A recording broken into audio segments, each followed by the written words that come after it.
Sekarang itu kan di Kementerian Kesehatan ini sedang transformasi terkait dengan SDM. Karena Kang basicnya atau backgroundnya itu dari guru perawat gitu ya. Kira-kira Kang apa sih kurangnya perawat-perawat kita sekarang? Kan ada Pak Dinakes nih, Nusantara Sehat.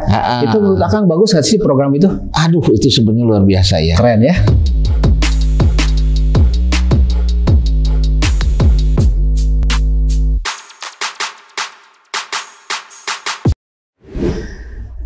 Bismillahirrahmanirrahim. Assalamualaikum warahmatullahi wabarakatuh. Waalaikumsalam. Alhamdulillah, Kang Herman. Ya, Sobat BBPK Makassar, kita kedatangan tamu yang luar biasa saat ini. Ada Bapak Suherman. Saya sih biasa manggil Kang Herman. Iya. Gimana, sehat Kang? Alhamdulillah. Ini jauh-jauh dari Cikarang. Dan sekarang kita ketemu di Makassar. Gimana Kang kesan pertama masuk ke lingkungan BBPK Makassar saat ini nih? Kan Akang udah beberapa kali nih. Gimana Kang?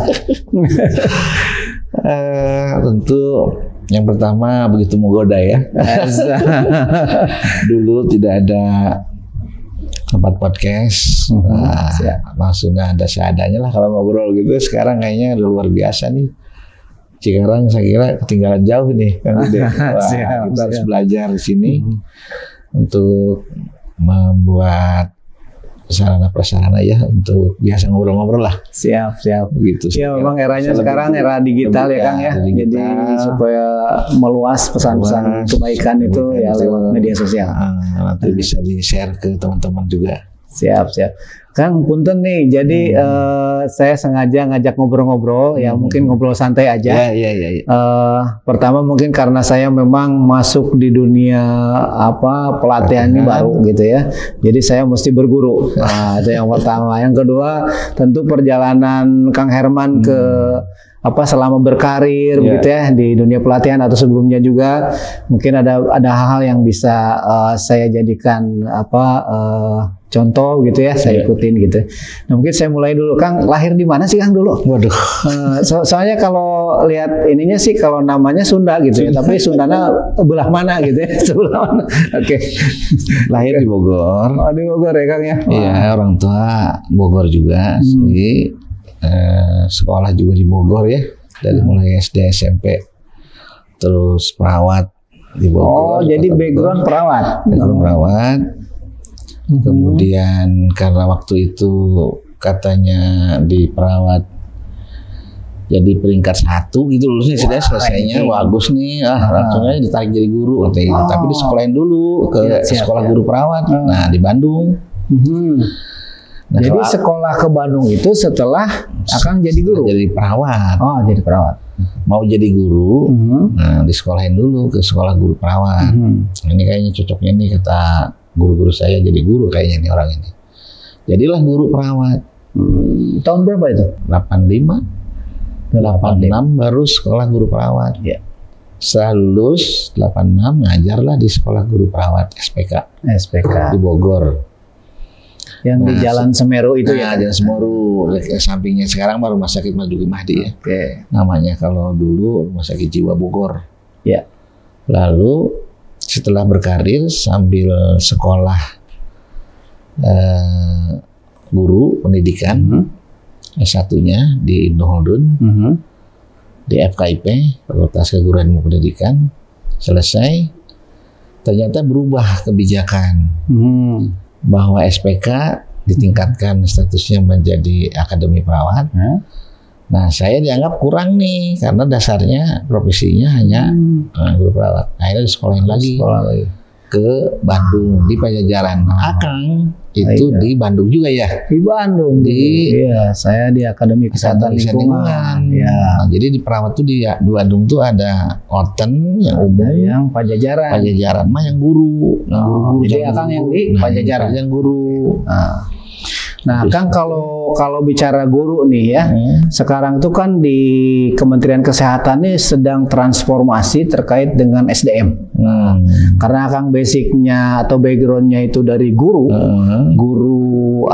perawat gitu ya. Kira-kira Kang apa sih kurangnya perawat-perawat kita sekarang? Gitu. Nah itu tentu kan ada undang-undang guru dan dosen juga ya. Ya. Undang-undang guru dan dosen. Jadi kita mengacu kepada dua orang tua lah istilahnya. Satu orang tua Kemkes, kedua orang tua Kemendikbud. Karena ada tuntutan guru dan dosen situ. Ya. Sehingga kalau dulu itu dosen-dosen kita yang perawat itu tidak tersertifikasi, sekarang dengan adanya undang-undang guru dan dosen harus disertifikasi. Ya. Sehingga ya jelas kan berarti tunjangannya naik ya, statusnya naik, diakui oleh Kemendikbud.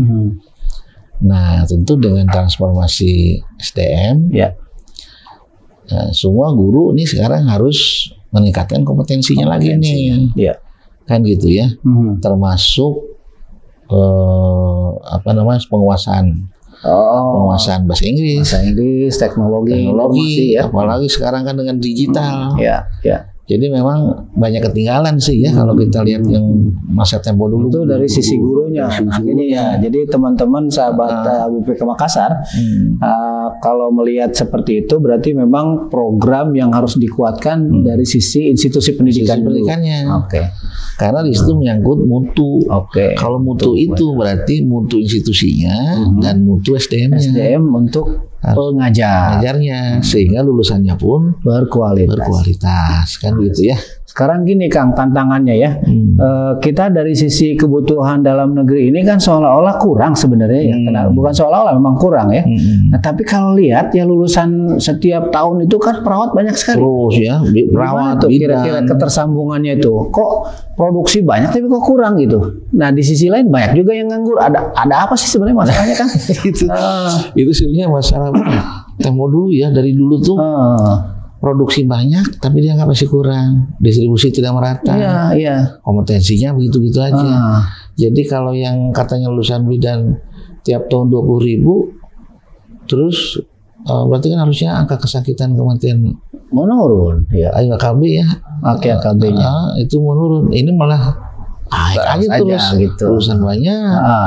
Sementara angka kematian kesakitan kontribusi juga ke derajat kesehatannya itu yang harus mana itu jadi tantangan buat kita nih harusnya. Nah itu masalahnya apa sih Kang kira-kira? Apakah dia di soal kebijakannya atau implementasi di lapangan yang jadi masalah? Kalau menurut saya sih saling keterkaitan satu sama lain ya. Maksudnya gini, orang kadang-kadang sekarang menganggap lulusan tuh pengennya di Jawa, Jawa kan begitu ya. Nggak mau tuh ke daerah Makassar ke sana, apalagi ke Papua, Papua Timur daerah-daerah. Jadi nah itu kan berarti harus ada kebijakan dari pemerintah bahwa dibagi aja gitu kan, yang lulusan Makassar untuk wilayah Makassar, untuk wilayah Timur, yang lulusan Papua yang untuk Papua. Putra daerah, tapi kualitas pendidikannya harus dijaga. Termasuk kurikulumnya terstandar kan gitu, termasuk para dosennya juga harus terstandar. Bila perlu saling silang si dosennya itu, sehingga bukan hanya di Jawa aja gitu kan. Jadi kita harus distribusikan dosennya juga. Dosennya juga harus saling begitu tuh. Jadi diperkuat. Misalnya Poltekkes di Papua itu diisi dari Jakarta 3. Kayak begitu. Boleh juga nih usulannya Kang. Jadi bisa saling menutupi ya kekurangan sono. Di sana ada proses pembelajaran untuk dosen-dosen yang lain. Begitu. Jadi ada duta-duta dosen yang memang ditugaskan untuk penguatan di institusi-institusi daerah. Siap. Termasuk kalau bisa, kalau ada anggarannya, mahasiswanya benchmark juga. Kan begitu. Jadi selain kan ada istilah merdeka belajar kan. Merdeka belajar berarti di Poltekkes perlu juga tuh. Itu dia. Nah sekarang kaitan dengan pendayagunaan. Kan ada Padinakes nih, Nusantara Sehat. Itu menurut Akang bagus nggak sih program itu? Itu sebenarnya luar biasa ya. Keren ya. Kita kan masalahnya tadi kurang tenaga yang dianggap kurang. Distribusi yang kurang merata, kompetensi yang dianggap masih kurang.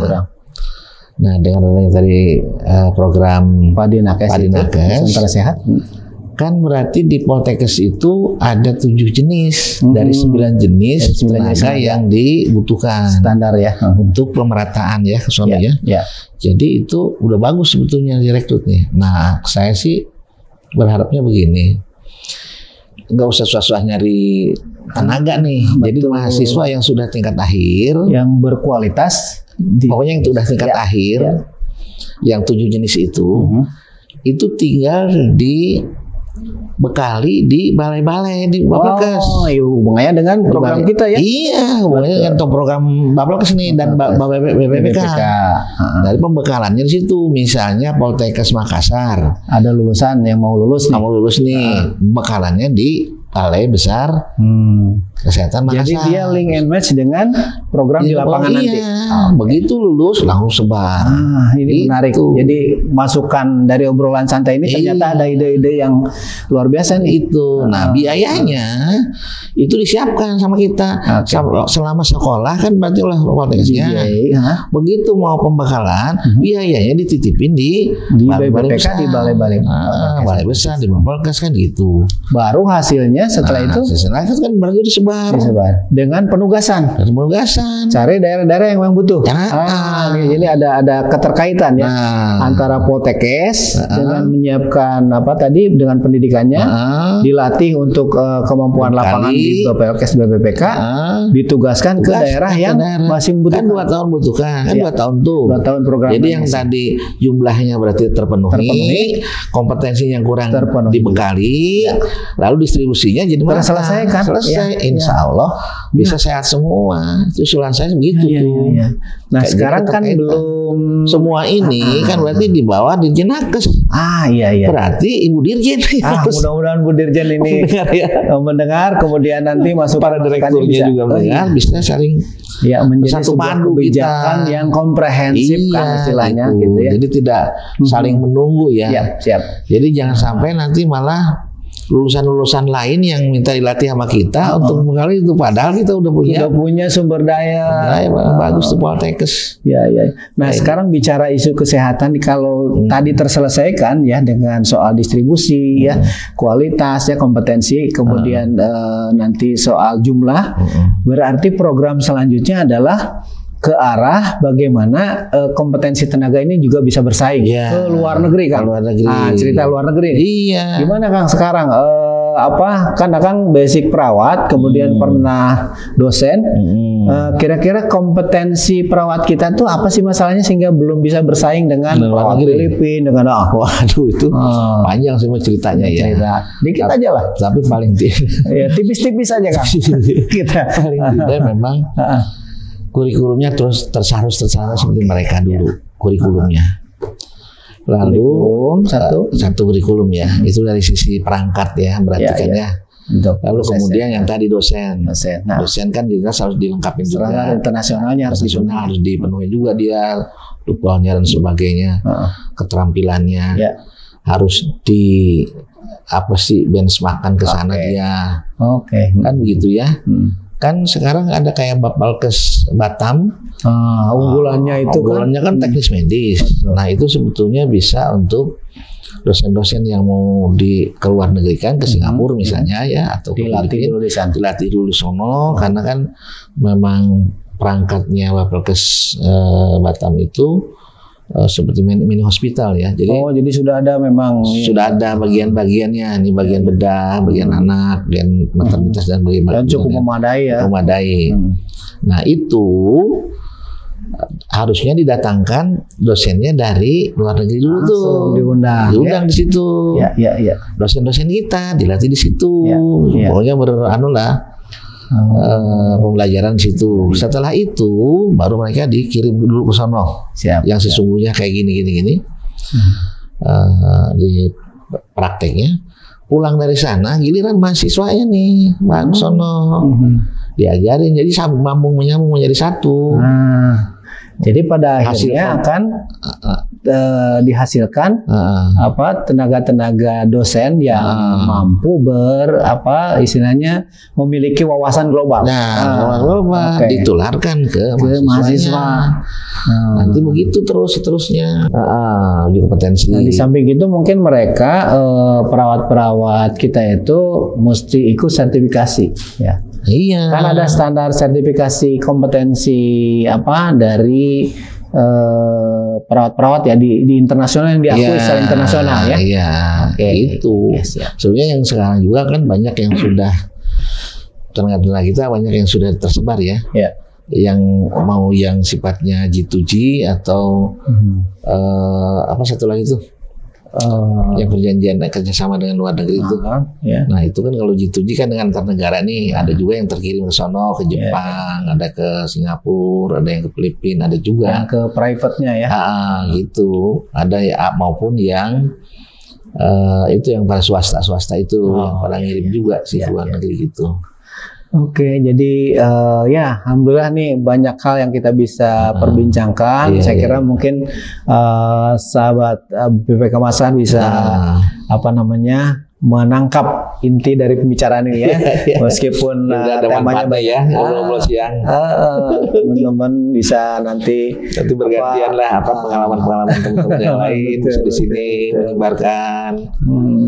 Nah sekarang gini Kang, khusus nih terkait dengan pelatihan, karena kan kalau kita lihat kan kita BBPK dengan Bapelkes itu kan punya unggulan-unggulan. Menurut Akang tuh sebetulnya unggulan-unggulan program unggulan di masing-masing ini apakah perlu ditinjau ulang? Ya, ditata kembali ya. Ditata kembali. Ini bagus nih berkat arahan, kemudian bimbingan dari Pak Dodi ya, Pak Dodi sebagai Direktur Angkatan Mutu. Kemarin kita sudah mencoba untuk menata kembali.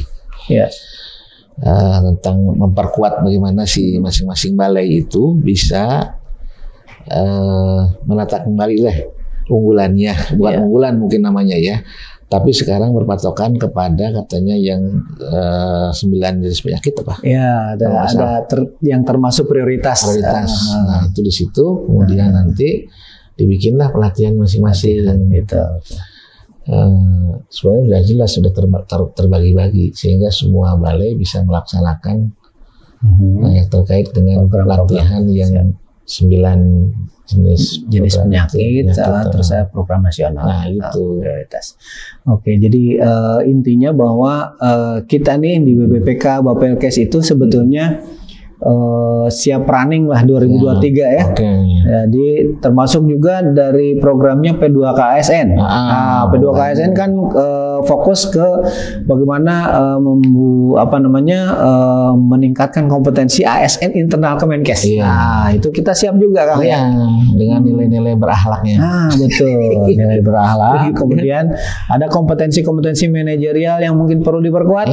Kita siap juga. Gitu. Jadi demikian sahabat BPK Makassar, saya kira menarik sekali pembicaraan kita saat ini dan mudah-mudahan Kang, Akang kan meskipun Akang mau purna tahun berapa Kang? 2023, tapi ilmunya nanti masih bisa kita minta nih ya. Kapan-kapan kita undang lagi di meja ini dan kita cerita-cerita. Ya, mohon dukungan juga Kang nanti untuk terus bermitra. Jadi kami di BPK Makassar kan bermitra dengan Bapelkes Cikarang. Bagaimana kita siap mensukseskan program untuk transformasi SDM kesehatan. Nah, karena kan sudah dibagi-bagi ya. Siap. Bahwa balai besar timpalannya dengan Bapelkes. Kebetulan Makassar partner kerjanya dengan Cikarang untuk membina wilayah timur. Nah jadi saya berharap sama Kang Dede walaupun baru 3 bulan, harapan saya juga kita sama-sama berpacu dengan waktu, berpacu dengan program, sehingga yang wilayah timur ini kita bisa tergarap ya. Tercapai program-programnya seperti yang wilayah-wilayah lain bisa mengejar gitu. Ya, saya kira potensi kita cukup banyak, cukup besar, jadi kita tinggal bagaimana memanage dan mengoptimalkan. Terima kasih banyak supportnya Kang. demikian sahabat BPK Makassar. Kita akhiri dulu perbincangan ini dan mungkin kita akan ngobrol-ngobrol di lain waktu. Ini silakan diminum, Pak. Terima kasih. Terima kasih. Assalamualaikum warahmatullahi wabarakatuh. Selamat siang, salam sehat untuk kita Indonesia.